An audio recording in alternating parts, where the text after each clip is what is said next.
A ver, vamos haciendo un resumen. Todos los países del mundo requieren energía para su desarrollo. No tendríamos estas luces, no habría electricidad si no hubiera generación eléctrica. ¿Cómo se genera la electricidad? Pues la electricidad requiere fuentes primarias para su generación. Por ejemplo, la energía hidráulica, las presas, la caída del agua mueve una turbina y esa turbina genera electricidad. El sol, hay paneles fotovoltaicos que se desarrollaron hace alrededor de 70 años, que cada vez son más eficientes, que a través de cierto tipo de materiales convierten la energía solar en electricidad. Está el viento, turbinas que se mueven con el viento, hélices que se mueven con el viento, esa es la energía primaria que mueve una turbina que genera electricidad. Esas son las fuentes renovables. ¿Qué otra fuente renovable hay? El calor hacia el centro de la Tierra. Mientras más profundo vamos, hay más temperatura. Esa diferencia de temperaturas en ciertos lugares de la Tierra permiten generar la energía geotérmica. Se consideran fuentes renovables porque nunca se va a acabar la energía primaria. El viento no se va a acabar, el sol no se va a acabar, bueno, dentro de miles de millones de años. La diferencia de temperatura entre el centro de la Tierra y la superficie, esa no se va a acabar. Por eso se les llama fuentes renovables, porque se renuevan. La caída de agua, mientras haya agua, pues va a seguir generando electricidad. Esa es una fuente de energía. ¿Qué otras fuentes de energía para generar electricidad hay? Bueno, están las fuentes que vienen de las energías fósiles. ¿Cuáles son las energías fósiles? Las que son materia orgánica que se deterioró por millones de años y que se encuentra en el subsuelo. Por ejemplo, el petróleo. El petróleo se extrae y puede producir gasolinas, diésel, o puede ser utilizado para mover turbinas que generen electricidad. El gas también es una energía fósil, de la descomposición de la materia orgánica que quedó enterrado en el subsuelo. De millones de años, dicen que son dinosaurios, no es de los dinosaurios, es de materia orgánica que quedó por millones de años atrapada y que permite que pueda ser utilizada para generar energía. Entonces, el gas natural es una fuente de energía. Ese gas natural, pues es un combustible muy importante porque tiene la característica de que se puedan mover dobles turbinas en una planta de generación, por eso se les llama ciclo combinado. ¿Qué otra fuente de energía hay? El carbón. El carbón es una fuente de energía, el carbón mineral, que puede quemarse, mover una turbina y generar electricidad. ¿Qué problema tienen generar electricidad? Pues sus impactos ambientales. Las fuentes renovables de energía son las que menos impactos ambientales tienen, porque no emiten lo que se llaman gases de efecto de invernadero, que son los que provocan el cambio climático global. El carbón, pues, es el combustible más sucio. ¿Por qué? Porque genera azufre cuando se quema, genera monóxido de carbono y genera la mayor cantidad de gases de efecto invernadero cuando se quema, es el más sucio. De los combustibles fósiles, el más limpio es el gas natural, el más sucio es el carbón. Y están las fuentes renovables de energía, que son, digamos, las más limpias. Ahora, ¿qué pasa con México? México tenemos energía, tenemos fuentes primarias de energía. ¿Qué fuentes tenemos? Las renovables. La energía hidráulica se usa desde hace muchísimos años. Hay muchas presas en el país que generan electricidad. También las presas tienen sus impactos ambientales cuando se construyen, incluso pueden mover poblaciones. Por eso hay gente que se opone a que se sigan construyendo más presas en el país. Pero desde hace muchos años explotamos la energía hidráulica. La solar, pues apenas tiene unos 20 años que comenzó a explotarse. El presidente López Obrador dejó la planta de energía solar más grande de México y una de las más grandes de América Latina, que está en Sonora. Está el viento, hay energía eólica, que es limpia, pero la manera en que le hicieron pues fue con negocios sucios, como decimos, porque instalaron muchísimas plantas de energía eólica, particularmente en el istmo de Tehuantepec, sin tomar en cuenta las comunidades, generando muchos problemas en el sureste. Tenemos petróleo, sí tenemos petróleo, pero tenemos menos petróleo, o que es más difícil de explotar que antes. Tuvimos un yacimiento maravilloso que fue el yacimiento de Cantarell, que le dio a México muchísimos recursos. Lamentablemente los gobiernos del pasado, pues esos recursos no lo utilizaron para nada. Se vendió, imagínense, del 2004 al 2008 más o menos, a $100 el barril, con excedentes petroleros, mucho recurso económico por la exportación de petróleo, y no quedó en absolutamente nada. Realmente en corrupción y en hacer crecer al gobierno grande, muchas plazas que se dieron a partir de amiguismos, directores generales adjuntos, en fin, en toda aquella época, particularmente de Fox y de Calderón. Bueno, ¿qué pasa ahora? ¿En qué situación estamos? Una parte muy importante del petróleo, pues ya cuesta mucho dinero sacarlo. Entonces, por eso dijimos, bueno, por razones ambientales y de soberanía, vamos a producir 1.8 millones de barriles diarios, no más. Vamos a incrementar las fuentes renovables. Fíjense, es muchísimo, son cerca de 15,000 megawatts de fuentes renovables. Más solar, más eólica, más geotermia. Vamos a repotenciar, que ya inició desde el sexenio pasado, las plantas hidroeléctricas que tenemos. Entonces, vamos a aumentar la posibilidad de utilizar el sol y el viento para generar electricidad. Y eso pues es soberanía, porque no le tenemos que pedir ni sol ni viento a nadie, está en nuestro territorio.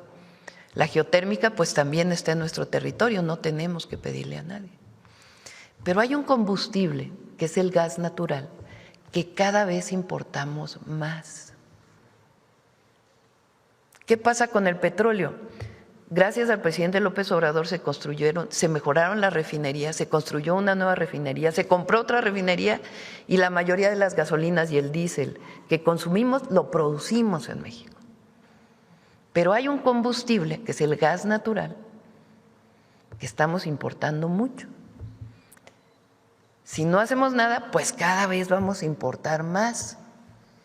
¿Qué problema tiene importar el combustible? Vean ahora lo que sufrieron muchísimos países del mundo con lo que pasó en Irán. Japón, pues depende del combustible del Medio Oriente, del gas del Medio Oriente. Corea depende del gas del Medio Oriente. China depende del gas de Rusia y del Medio Oriente. Entonces tuvieron muchísimos problemas. China empezó a decir, pues vamos a empezar a utilizar carbón otra vez, que es el combustible más sucio. ¿Qué pasó con Europa cuando tuvieron el problema con Ucrania y Rusia cierra el gas natural? Entonces, problemas tremendos. El precio de la electricidad aumentó al cuádruple. Pero además, Europa de pronto se quedó sin gas. Nosotros tenemos una buena relación con el gobierno de Estados Unidos y tenemos garantizados los contratos de gas natural de importación. Pero es una decisión responsable aumentar nuestra soberanía energética. ¿Se requiere más gas? Sí, se requiere más gas. ¿Se puede sustituir todo el gas? Difícilmente. Porque para la generación de electricidad requerimos una parte que funcione todo el día. Y el sol, pues funciona cuando hay sol, se puede guardar en baterías y nos puede dar unas horas más, pero requerimos una base de producción. Entonces, ¿requerimos más gas? Desde nuestra perspectiva sí se requiere más gas. ¿Es solo para generar energía eléctrica? No, el gas se necesita prácticamente para toda la industria del país. Toda la industria requiere gas.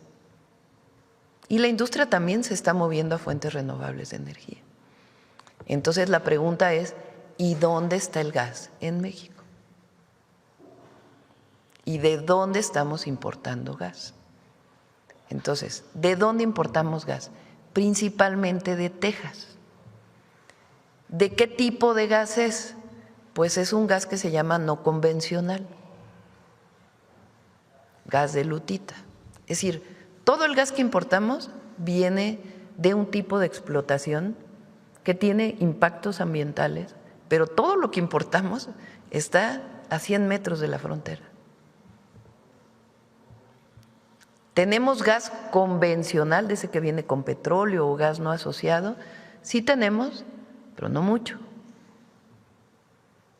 Entonces, ¿qué estamos planteando? 3 acciones para el sector energético. Mayor eficiencia energética. Es decir, que no tengamos que cada vez tengamos equipos más eficientes que consuman menos energía, como estos. Los LED revolucionaron la iluminación en el mundo porque consumen mucho menos energía y duran mucho tiempo. Entonces, mayor eficiencia energética en todo, en equipos para la industria, en equipos para nuestras casas, con un programa de eficiencia energética que ya vamos a ir presentando y que ya va avanzando. 2, más fuentes renovables, más sol, más viento, más geotermia. ¿Qué hacemos con el gas? Entonces, por lo pronto vamos a explotar el gas convencional, un programa para el gas convencional. La pregunta es, ¿explotamos el gas no convencional, sí o no? ¿Por qué sí? Pues porque nos da más soberanía energética. ¿Por qué no? Pues porque tiene impactos ambientales. Entonces llevamos 3 meses, 4 meses trabajando, un equipo que se fue a Texas, se fue a Canadá, se fue a California, buscando en la literatura si hay nuevas tecnologías para la explotación del gas no convencional. ¿Qué problema tiene el gas no convencional? ¿Cuál es la diferencia? El gas convencional, pues son, digamos, yacimientos que están concentrados en un lugar. Entonces se perfora y la propia presión del gas sale, con petróleo o solo, están en un solo lugar. El gas no convencional, ¿cuál es el problema? Pues que está entre las piedras. Entonces, ¿cómo se explota? Se perfora y luego se inyecta de manera horizontal agua con arenas, y las primeras formas de explotarlo era con químicos muy dañinos para poder romper las piedras, y cuando rompes las piedras pues sale el gas por presión. Entonces dijimos, bueno, así, de esa manera, pues no, porque va a tener impactos en el agua porque consume mucha agua, se contamina el agua luego se inyecta en las profundidades y no sabemos qué problemas puede tener. Entonces, si vamos a hacer explotación de gas no convencional, tiene que ser de una manera sustentable, que los impactos ambientales se disminuyan al máximo. Entonces hemos estado investigando y resulta que hoy hay no esos químicos tan potentes que se usaban, sino sustancias que no tienen estos impactos ambientales, que muchas de ellas son orgánicas, que se usan otros tipos de arena y que hay reciclamiento de agua, que ya hay uso de agua salada, que se puede utilizar el agua que no es potable, que también está en el subsuelo de minas, por ejemplo, de carbón, y que se puede reciclar. Entonces, a la pregunta, ¿vamos con el gas no convencional, sí o no?, decidimos acercarnos a la UNAM, acercarnos al POLI, acercarnos al instituto, a los distintos institutos de investigación y formar un comité científico. Especialistas en agua, especialistas en cambio climático, especialistas que nos digan sí hay nuevas tecnologías que no tienen los impactos ambientales que tenían las antiguas y que es factible utilizar. Este comité de científicos queríamos presentarlo hoy, pero todavía estamos revisando pues que realmente tengan, que no haya un asunto político, que sea una definición técnica en este tema. Entonces vamos a presentar este comité científico el próximo miércoles y ellos se van a dedicar por lo menos 2 meses a decir si es factible o de plano no es factible. Y si sí es factible, ¿cómo? ¿Y cuánto cuesta? ¿Y cómo podría hacerse? ¿Qué ponemos en el centro? La soberanía. ¿Qué ponemos en el centro? El desarrollo del país. ¿Qué ponemos en el centro? El futuro ambiental, las siguientes generaciones. Pero ¿qué ponemos en el centro? Pues la viabilidad del desarrollo para nuestro país. ¿Que se va a acabar con la importación de gas? No, difícilmente, porque estamos importando mucho. Pero poco a poco, porque estas son decisiones que toman tiempo, no es que si se toma la decisión de que sí, con esta tecnología mañana ya lo tenemos, no, van a ser 10, 15 años para poder desarrollar este tipo de producción de gas. Les dejo otro tema. Estados Unidos era dependiente totalmente del petróleo. Durante la época de Obama tomaron la decisión de explotar el gas no convencional y el petróleo no convencional. Hoy son el primer país productor de petróleo del mundo.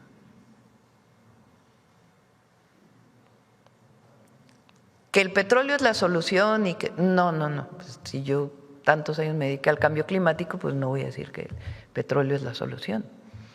Pero de que necesitamos una parte durante un buen rato en lo que desarrollamos otras alternativas, sí lo tenemos que seguir usando, en lo que seguimos disminuyendo el consumo de energía. Entonces queremos abrir esto a la sociedad, no queremos cerrarlo, y que este grupo de expertos nos diga qué tecnologías son factibles de usar y que no tengan estos impactos ambientales pues de las primeras explotaciones de gas no convencional. Entonces eso es lo que presentamos hoy, es nuevo para México, no se había planteado, en algún momento se planteó, pero es muy importante que las y los mexicanos conozcan esto, porque son decisiones estratégicas para el futuro de la patria. Y las estamos tomando de manera responsable y con un comité científico que nos ayude a tomar las decisiones.